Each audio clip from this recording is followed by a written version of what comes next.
Bienvenidos, ¿cómo les va? Me da muchísimo gusto saludarlos. Mi nombre es Felipe Cruz, yo soy el Philip y este canal de YouTube se llama El Philip, con las historias de los famosos más famosos de México y de todo el mundo. Y como es costumbre, el día de hoy, sabadito, pues llevamos todo lo que nos quedó pendiente a lo largo de la semana, complementar las historias de los famosos, que miren, créanme que lo hacemos de una manera en la que no queden cabos sueltos en las historias de cada uno de los famosos, pero siempre hay más cosas que contar, siempre salen otros detalles que pues muchas veces no se pueden contar por falta de tiempo, pero el día de hoy que ya estamos como más tranquilones, como que ya no hay tanta prisa, pues decimos, bueno, pues aprovechamos el fin de semana para hacer nuestro podcast del fin de semana y justamente contarles estas historias que a lo largo de 5 días estuvimos platicando. Y miren, que la semana la empezamos muy intensa, pero ¿se acuerdan ustedes que desde el jueves, viernes, platicamos la historia de uno de los personajes históricos en nuestro país,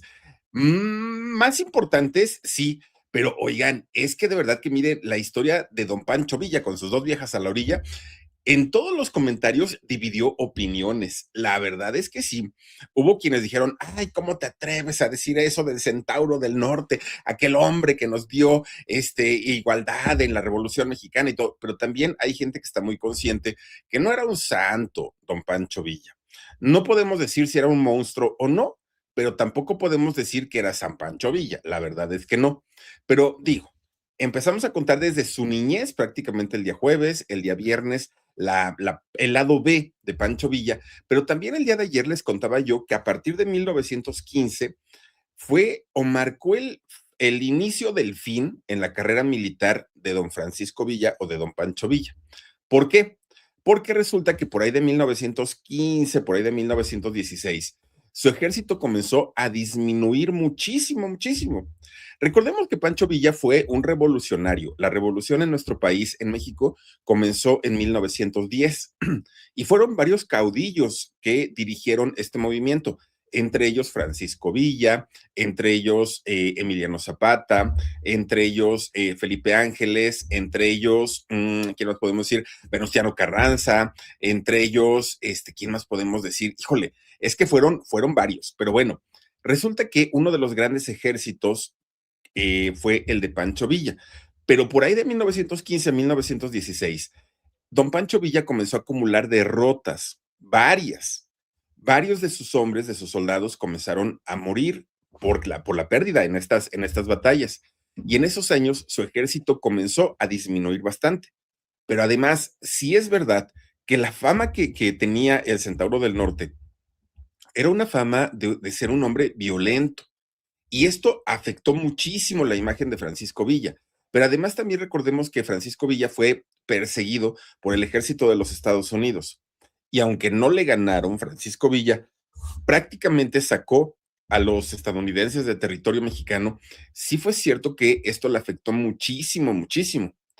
Pero fíjense que cuando el conflicto armado, entre comillas, termina en 1917, cuando se promulga la Constitución justamente de 1917, esto pasó de manera formal, digamos que en el papel, en el documento, quedó terminada la Revolución Mexicana. Pero la realidad es que la lucha de varios de estos caudillos continuó. De hecho, podemos decir que llegó 1920 y todavía había bastantes luchas y había bastante gente que estaba en desacuerdo. Incluso fíjense que hay historiadores muy importantes que dicen que en realidad la Revolución Mexicana no terminó, que la Revolución Mexicana quedó interrumpida, pero que en algún momento tendría que terminarse. Y en ese contexto, fíjense que la caída ¿cómo se llama? De Venustiano Carranza, que fue justamente el 21 de mayo de 1920, se dio esta situación. Recordemos que Venustiano Carranza en un principio había sido aliado de Pancho Villa, pero resulta que después, pues, comenzaron a tener diferencias, comenzaron a tener problemas. Entonces, cuando se comete el asesinato de Venustiano Carranza, que como les digo, fue el 21 de mayo de 1920, resulta que queda en el poder Adolfo de la Huerta, un presidente interino, en lo que se convocaban a elecciones populares. Bueno, resulta que después de Adolfo de la Huerta, quien queda ya electo como presidente fue Álvaro Obregón, que Álvaro Obregón sí tenía problemas con Francisco Villa. Incluso en algún momento Francisco Villa estuvo a punto de quitarle la vida, pero lo perdonó. Bueno, pues resulta que una vez que Pancho Villa se entera que su archienemigo Venustiano Carranza había muerto, pues resulta que en ese momento Pancho Villa dijo, bueno, pues si voy a negociar con Adolfo de la Huerta. Con Venustiano Carranza nunca se quiso sentar a dialogar, nunca se quiso sentar a negociar el voy a deponer las armas, voy a terminar con el ejército. No, en realidad con Venustiano Carranza nunca quiso hacerlo, pero con Adolfo de la Huerta sí. Entonces, Adolfo de la Huerta le dijo, mira, yo te propongo algo, tienes que retirarte ya del ejército y a cambio yo te prometo ser tratado no como un enemigo derrotado, sino pues como un personaje que luchó por sus ideales en algún momento. Y le proporcionó una hacienda y algunas otras tierras también muy grandes allá justamente en Durango. Esta hacienda que le dio Adolfo de la Huerta es la famosísima hacienda de Canutillo, allá en Durango, que actualmente es muy conocida esta hacienda porque ahí fue donde pasó sus últimos años Francisco Villa. Bueno, pues resulta que la idea era que Francisco Villa llegara al Canutillo, se retirara, llevara una vida civil. Incluso las tierras que le dio Adolfo de la Huerta fue para que estuviera él, Francisco Villa, toda su familia, toda la familia, incluso sus hombres más leales o sus hombres más cercanos podían estar ahí con él. Fíjense que incluso le dieron una escolta personal para que cuidaran de Francisco Villa. Obviamente, esta escolta estuvo financiada o pagada por el gobierno. Bueno, pues resulta que sí podemos decir que don Pancho Villa era tremendo, era misógino, era mujeriego, era violento, pero la verdad es que también hay que decir que todos los historiadores o la gran mayoría apuntan a que don Francisco Villa fue un padre responsable, que se preocupó y cuidó de todos sus hijos, de varios. Ya con el tiempo, muchos de estos hijos comenzaron a dispersarse por diferentes lugares, pero allá en el Canutillo, resulta que Pancho Villa sí reconoció y mantuvo a varios de sus hijos, o por lo menos los que sabía que eran de él. Pero después, don Pancho Villa junta a todos estos niños, muchachitos, que habían quedado huérfanos por la revolución, por el movimiento, porque él decía que eran su responsabilidad. Como él había andado en todo el movimiento armado, Pancho Villa decía, pues eso me corresponde a mí. Y entonces él se hizo cargo de todos estos chamaquitos, los reconoció, los enseñó. Incluso, fíjense que la descendencia de Pancho Villa llega hasta hoy sabemos quiénes fueron sus hijos, sus nietos, sus bisnietos, e incluso ya está la generación de tataranietos de don Pancho Villa. Y dicen ellos que se sienten orgullosos de llevar la sangre del Centauro del Norte. Bueno, pues resulta que recién llegado a Canutillo, allá esta hacienda en Durango, resulta que cuando se le entregan a Pancho Villa, pues era despuesito de la revolución, estaba prácticamente en ruinas la hacienda, prácticamente. Y don Pancho Villa puso a trabajar a toda la gente y convirtió esta hacienda en un lugar próspero. De hecho, hagan de cuenta que era una colonia completita dedicada a la agricultura y les fue bastante, bastante bien. Y ahí es donde Pancho Villa pues se refugia en este lugar acompañado de quien fue su última esposa, Austreberta, el nombre de esta mujer, Austreberta Rentería, el nombre de ella. Bueno, además estaban varios de sus hijos. Para ese momento, Pancho Villa ya no tenía el ejército que llegó a manejar en algún momento. Ya no, pero con todo y todo, fíjense que Pancho Villa seguía infundiendo mucho respeto y miedo, también hay que decirlo. En este lugar de Canutillo puso varios talleres en donde iban a enseñarle a la gente a trabajar y a darles trabajo, obviamente. Pero además puso una escuela también, don Pancho Villa. Esta escuela fue caracterizada en aquellos años por ser una escuela que estaba muy, am, muy enrolada hacia la filosofía comunista. Fíjense que en esta escuela todos los estudiantes eran igualitos, igualitos. No había nada, ninguno más que otro. No, todos eran igualitos. Esta escuela la puso, le puso por nombre, perdón, Felipe Ángeles. y le puso así en honor a su gran amigo, a su consejero, a la persona que estuvo con él y a quien ya no le pudo salvar la vida. Bueno, pues resulta que en esta escuela es en donde Pancho Villa, ya siendo un hombre adulto, iba con sus hijos, los adoptivos, para tomar clases. Él quería, perdón, él quería alfabetizarse bien y conocer muy bien de la historia de México. Pero además, Pancho Villa quería que otros de sus soldados o de las personas adultas que trabajaban para él tampoco se quedaran en la ignorancia y fueran a la escuela. Pero estos le decían, bueno, don Pancho, ¿ya qué hora vamos a ir? Pues si en el día trabajamos. Y él dijo, pues que la escuela se haga nocturna, para que en la noche cuando ustedes salgan, en lugar de irse a la cantina, se me van a estudiar y aprenden. Era algo por lo que fue muy reconocido Pancho Villa. Bueno, parecía que era una vida de ensueño, ¿no? Porque pues a final de cuentas había logrado lo que se había propuesto durante mucho tiempo. El único problema es que, aunque Pancho Villa ya estaba retirado de todo el movimiento político del ejército, resulta que su pasado lo perseguía todo el tiempo. Y mucha gente tenía razones de sobra para tratar de quitarle la vida. Pero resulta que en un día, bueno, en una ocasión más bien, don Pancho Villa dijo, pues, ¿qué creen? Yo siempre mencioné que no quería ser presidente, pero ya me arrepentí, sí quiero ser presidente de México. Y eso no le gustó para nada a muchos que no lo querían. También se dice que en algún momento, cuando después se hacen ya las elecciones para elegir presidente, porque Adolfo de la Huerta había entrado como presidente interino. Después se iban a hacer las elecciones para ver si quedaba por ratificación del pueblo o no. Y resulta que Pancho Villa dijo que él apoyaba a Adolfo de la Huerta, porque con él había negociado, él había dado canutillo y gracias a él estaba haciendo una vida normal. Entonces, Pancho Villa le da todo el apoyo a Adolfo de la Huerta. En esa contienda estuvo también Álvaro Obregón. Fíjense que resulta que Álvaro Obregón había sido, pues digamos, su enemigo de Pancho Villa durante mucho tiempo. Y Álvaro Obregón quería que quien llegara a la presidencia en aquel momento era Plutarco Elías Calles. Bueno, traían ahí un borlote, pero borlote en la cuestión política. Pero además le tenían mucho miedo porque sabían que Pancho Villa, si él quería, podía reunir de nuevo a la gente, podía reunir de nuevo un ejército y levantarse nuevamente en armas. Entonces, resulta que dijeron, no, las cosas no se pueden quedar así, hay que eliminarlo.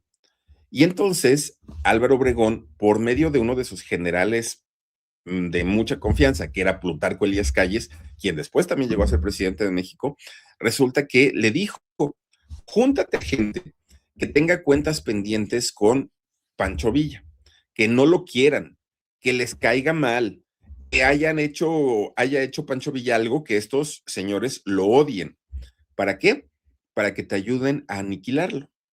Bueno, llega el 20 de julio de 1923. Eran como las 8 de la mañana. Pancho Villa sale de su rancho, de su hacienda, El Canutillo. Iba hacia el municipio de Hidalgo de Parral, al sur de Chihuahua. Lo habían invitado a una fiesta y Pancho Villa había decidido asistir. Pancho Villa tenía su chofer, él tenía pues quien lo llevara, pero resulta que ese día dijo, no, yo quiero manejar, yo quiero agarrar mi cochecito. Tenía un Dodge, fíjense, un coche. Bueno, pues resulta que también toda su escolta que tenía, le dijeron, señor, nosotros lo vamos escoltando, lo vamos siguiendo. Y él dijo, no, no, no, no. Lo que pasa que ya pasaron los años de la violencia, hay que demostrar que México ya está en paz, hay que demostrar que México ya no es el mismo de hace muchos años. Y entonces sí llevó algunos escoltas, pero no a toda la comitiva. Bueno, pues resulta que Pancho Villa estaba todavía relacionado, más bien eran los periódicos, los que todavía sucedía algún acto de violencia y decían, fue Pancho Villa. Pasaba cualquier cosa, fue Pancho Villa. Quería ver algún levantamiento armado, es Pancho Villa. O sea, todo le achacaban a Pancho Villa. Entonces, él lo que quería demostrar era que ya no era un revolucionario, que ya se había calmado toda la situación. Y entonces agarra su cochecito, su Dodge, y se va. Iba circulando por las calles del barrio de Guanajuato cuando llegó a la esquina de Gabino Barreda y Benito Juárez. Fíjense que justamente en esta esquina había una casa que tenía 2 cuartos. Un cuarto daba a una esquina, la de Gabino Barreda, y la otra daba hacia la calle de Benito Juárez. Es decir, esta casa tenía 2 entradas por cada una de las calles, en cada uno de esos 2 cuartos. Bueno, pues resulta que en esta casa habían ingresado 15 hombres armados. 15. De repente, cuando sabían que iba a pasar el coche de Pancho Villa, uno de esos hombres grita, ¡Viva Villa! Gritó. Y no era para darle un halago al Centauro del Norte, no. Era la señal de que Villa ya estaba en este lugar. En ese momento salen los hombres que estaban dentro del cuarto y le disparan al carro de Pancho Villa. Dicen que fueron más de 100 tiros los que le dieron al coche. Obviamente, Villa no tuvo escapatoria y murió. No fue el único que murió. Murió también su secretario Miguel Trillo. Murió gente que habían estado con Pancho Villa desde que eran los Dorados de Villa, que ya pues eran gente de muchísima confianza. Daniel Tamayo, uno de ellos, algunos escoltas que sí lo habían seguido, Ramón Contreras, Rafael Medrano, algunas personas que habían sido de la confianza de don Pancho Villa, Rosalío Rosales, varios de ellos. Bueno, se dice que Pancho Villa recibió 14 tiros en su cuerpo y con esto murió al instante. En ese momento se creía que el homicidio lo habían cometido, pues obviamente los enemigos de Villa. Pero fíjense que también se piensa que fue un complot del gobierno, porque como ya les decía yo, Álvaro Obregón no lo quería. Entonces se piensa que llegó a ser un complot de ellos. Se dice que incluso pudo haber elementos estadounidenses encubiertos que participaron en esta operación. Una vez que pasa esta tragedia, el cuerpo de Pancho Villa fue sepultado en el Panteón de Dolores de Hidalgo de Parral, allá justamente en Chihuahua. Pero fíjense que en 1926, es decir, 3 años después ya del fallecimiento de Pancho Villa, la tumba donde guardaba su cuerpo fue profanada. Y resulta que el cuerpo de Villa fue decapitado y la cabeza de Villa fue robada. Fíjense que se dice que en este hecho intervinieron varios mexicanos, pero que estos mexicanos estaban en complicidad con gente de Estados Unidos. De hecho, se habla de un señor llamado Emil Lewis Holman, que era un militar que había participado dentro de la Revolución Mexicana. Pero resulta que tanto los mexicanos como los estadounidenses habían trabajado para un periodista de Estados Unidos llamado William Randolph Hearst, que dicen que además era un empresario muy importante, un magnate de los medios de comunicación, y resulta que busca a gente y ofrece una recompensa de $5,000 estadounidenses por la cabeza de Villa. Lo que se cree es que él quería la cabeza de Villa para tenerla y exhibirla como un trofeo. A final de cuentas, pues era una persona que sabía perfectamente todo lo que había hecho Villa. Eso es lo que se piensa, porque miren, la cabeza de Francisco Villa hasta el día de hoy no se sabe dónde está.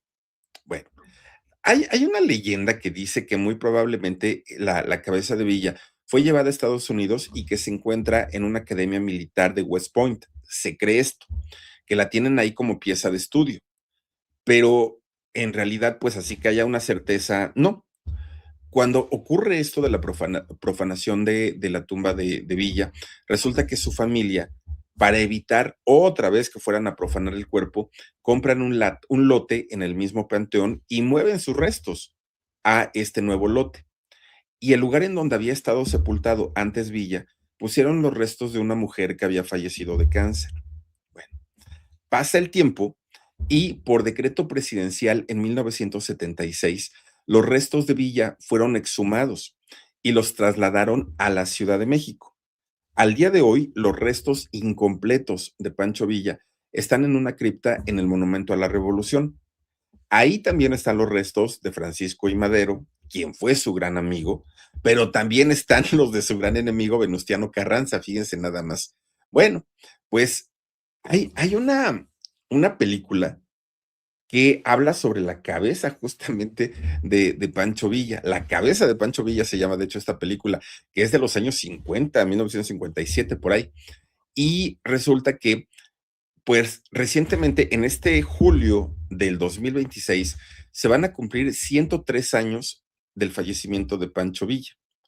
Y sí, hay películas, hay documentales, hay libros, hay todo lo que se puedan imaginar de Pancho Villa.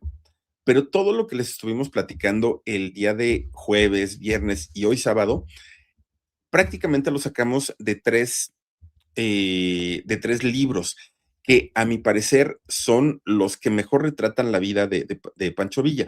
Sí, hay muchos otros y a lo mejor ustedes tienen su favorito, pero fíjense, hay uno que se llama La vida y época de Pancho Villa. Este libro lo escribió Friedrich Cast, lo escribió él. Hay otro libro que se llama Las memorias de Pancho Villa. Este lo escribió Martín Luis Guzmán. Y hay otro que se llama Pancho Villa, una biografía narrativa. Este lo escribió Paco Ignacio Taibo, que a mucha gente dice, bueno, pero es que ese señor no me cae bien, pero créanme que el trabajo es muy bien hecho.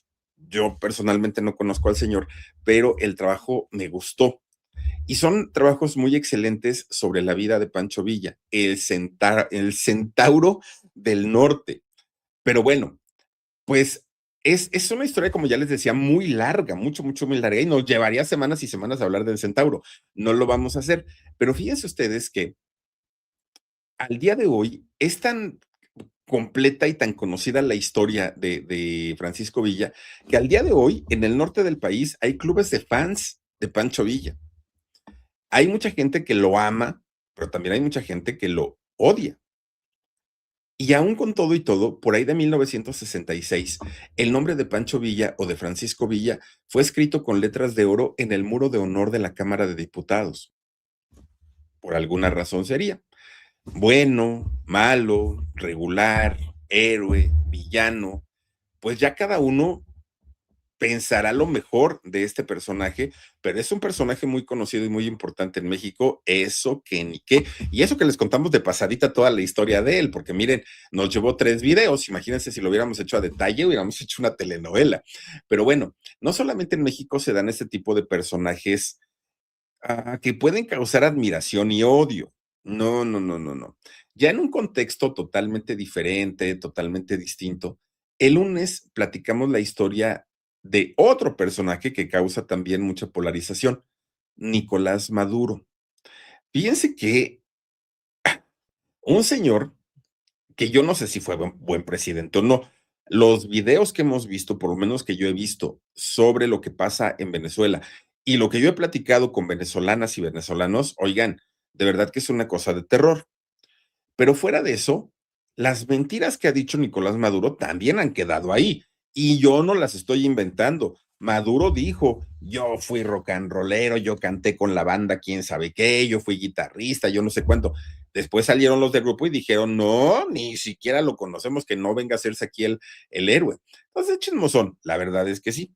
Pero miren, ahora que está preso Nicolás Maduro, algo que mucha gente se pregunta, ¿y cuál es el escenario que viene para él, para su esposa Cilia y para todo Venezuela? ¿Qué es lo que va a pasar?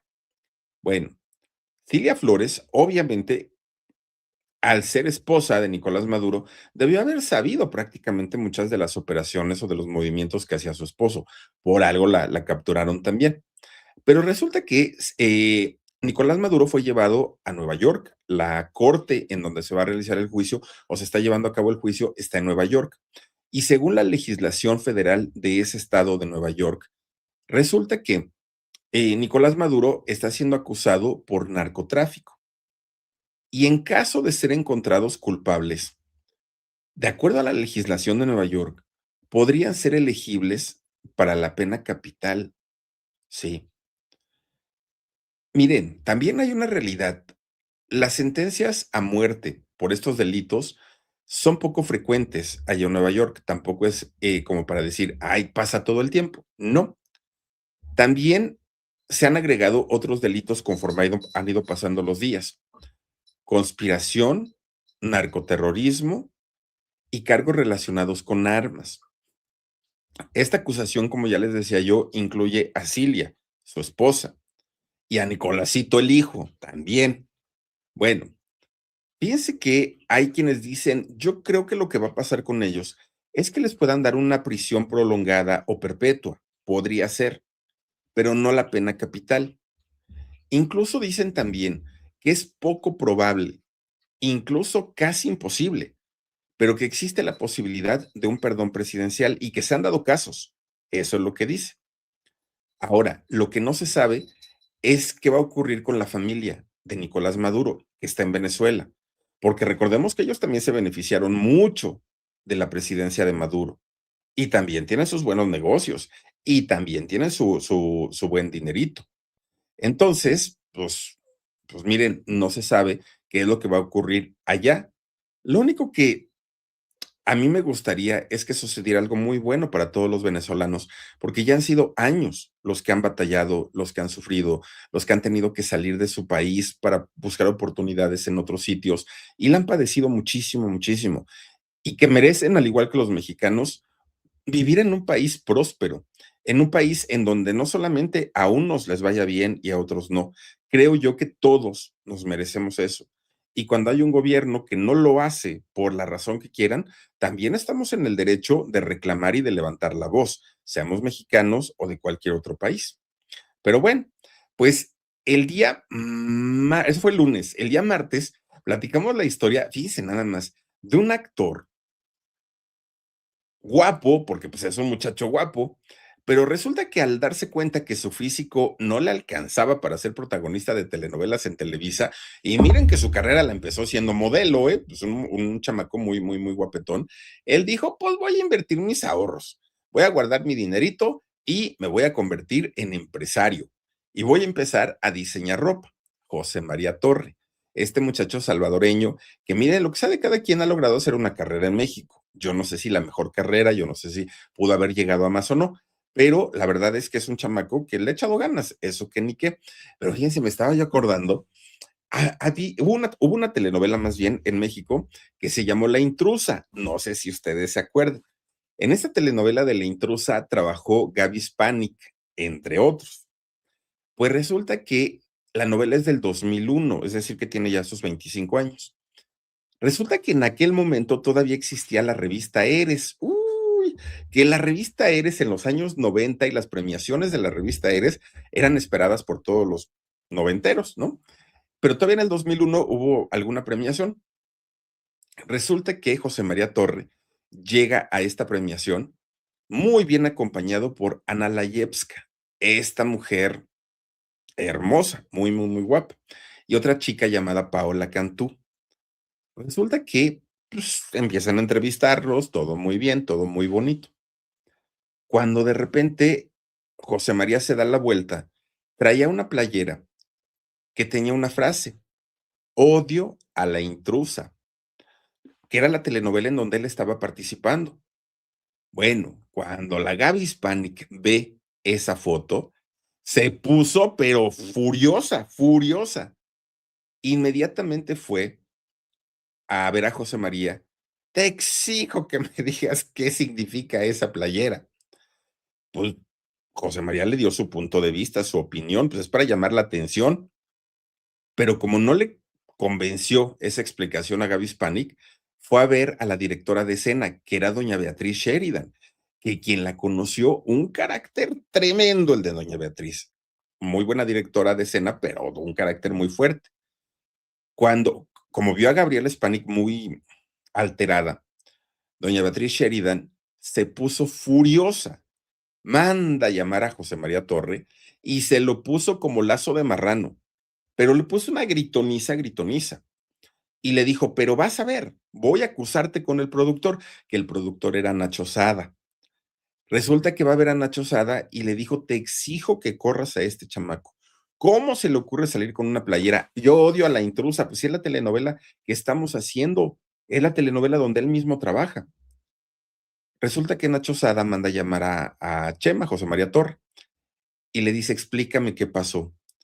Y le dijo, mira, Es que las telenovelas ya tienen un público, que es el público de las señoras. Ahí ya entramos. Ahí las señoras nos ven, afortunadamente. Pero estos premios, que son los premios Eres, están hechos para jóvenes, y los jóvenes no ven las telenovelas todavía, no. Y si yo hago un marketing o una publicidad que llame la atención, los jóvenes por lo menos nos van a voltear a ver. Yo no sé si todos quieran ver la telenovela o no, pero por lo menos se van a preguntar, ¿y este por qué odia a la intrusa? ¿Quién es la intrusa? Y es moverles un poquito el cerebro para que los jóvenes sepan que hay una novela llamada La intrusa. Pero a nadie le ha caído el 20. Bueno, todos estaban en contra de José María, todos, todos. Los demás del elenco, Gabriela Spanik, que era la protagonista, Sheridan, que era la directora, todos estaban enojadísimos. Pero resulta que Nacho Sada dijo, tienes razón, tienes razón. Me están exigiendo que te corra, no lo voy a hacer. Te quedas en la novela, te quedas aquí con nosotros. Es más, José María, mándate a hacer otras playeritas, una para cada quien, de todo el staff, de todo el elenco. Y a mí hazme una especial, que enfrente diga odio a la intrusa y que atrás diga y también la produzco. Bueno, gracias a esa estrategia, sí llegó nuevo público para la telenovela La intrusa y a José María Torres pues le salvó el pellejo, porque si no hubiera sido así, lo hubieran corrido, no solo de la telenovela, yo creo que hasta de Televisa. Una de sus ¿qué podemos decir? Pues de sus grandes sueños o de sus grandes aspiraciones es hacer crecer su marca, que su marca de ropa sea más visible. Y con estrategias como esa, segurito lo va a lograr, que ha hecho mucho, la verdad, José María. Pero bueno, oigan, fíjense que el día miércoles platicamos de una historia que realmente no ocurrió el miércoles, realmente ocurrió el sábado anterior, es decir, hoy hizo 8 días. El 10 de enero, fíjense que ocurrió una tragedia, muy triste, realmente muy triste, porque todos vimos un accidente aéreo en donde una avioneta desafortunadamente cayó e iban 6 personas a bordo, entre ellos el cantante y compositor colombiano Jason Jiménez. Una noticia muy fuerte porque además era muy joven, tenía 34 años. Que fíjense que ahora que Jason ya no está con vida, han salido muchas historias, obviamente, pues relacionados a su persona. Una de las que se ha comentado mucho últimamente es que Jason tenía una supuesta relación de amantes con una modelo y actriz llamada Camila Galvis, el nombre de ella. Y es que esta muchacha publicó mensajes con conversaciones cariñosos entre Jason y entre ella. Pero además también publicó una foto en donde se veían como muy cercanos, como muy juntitos, como, pues, como insinuando cosas, ¿saben? Y yo creo que ella no se esperó, Camila no se esperó, que la gente estuviera mucho en favor de Jason, porque inmediatamente comenzaron a funarla en redes sociales. Tanto, y miren, la funa vino porque decían, a ver, si eras la amante de Jason, ¿por qué vienes a decirlo ahora que él no puede defenderse? ¿Por qué vienes a decirlo ahora que él ya no está? ¿Por qué le haces daño a su imagen cuando él no tiene la menor manera de poder aclarar las cosas? Y le empezaron a tundir, a tundir, a tundir, hasta que la hicieron salir a desmentir todo y a decir, no, yo ni siquiera dije que éramos amantes. Yo nada más publiqué los mensajes porque esos eran los que nos mandábamos. Además, la foto pues es real, yo tampoco la estoy alterando. Pero en esos textos y en esa foto se da a entender eso. Y entonces ella dijo, no, Jason y yo éramos muy buenos amigos, grandes amigos. Y yo no sé si en realidad eran amigos o eran amantes, eso no sé. Pero miren, la verdad es que también han salido otras historias en donde al día de hoy podemos ver a un Jason que fue buen esposo, que fue un buen padre.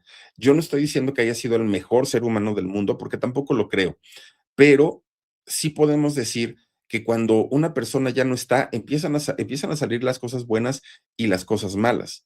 Pero la verdad es que también la gente que lo conoció y la gente que estuvo cerca de él saben perfectamente que Jason era un hombre que sabía aceptar cuando la había regado, que sabía aceptar sus errores y que en muchas ocasiones salió a ofrecer disculpas cuando él consideraba que era necesario esto. También fíjense que es muy cierto que al día de hoy, quien es la viuda de Jason, Sonia Restrepo, es una mujer que cuenta con el respaldo no solamente de la familia de Jason, no solamente del público que tenía Jason, el apoyo de sus hijos y la gran mayoría de la gente que quiso y que amó a Jason en vida, ahora están respaldando a su viuda, a Sonia Restrepo. Ahora como que ese cariño y ese amor se volcó hacia ella, porque también hay que decir que ahora Sonia tiene una gran responsabilidad que es la de estar cerca de sus hijos, cuidarlos y protegerlos.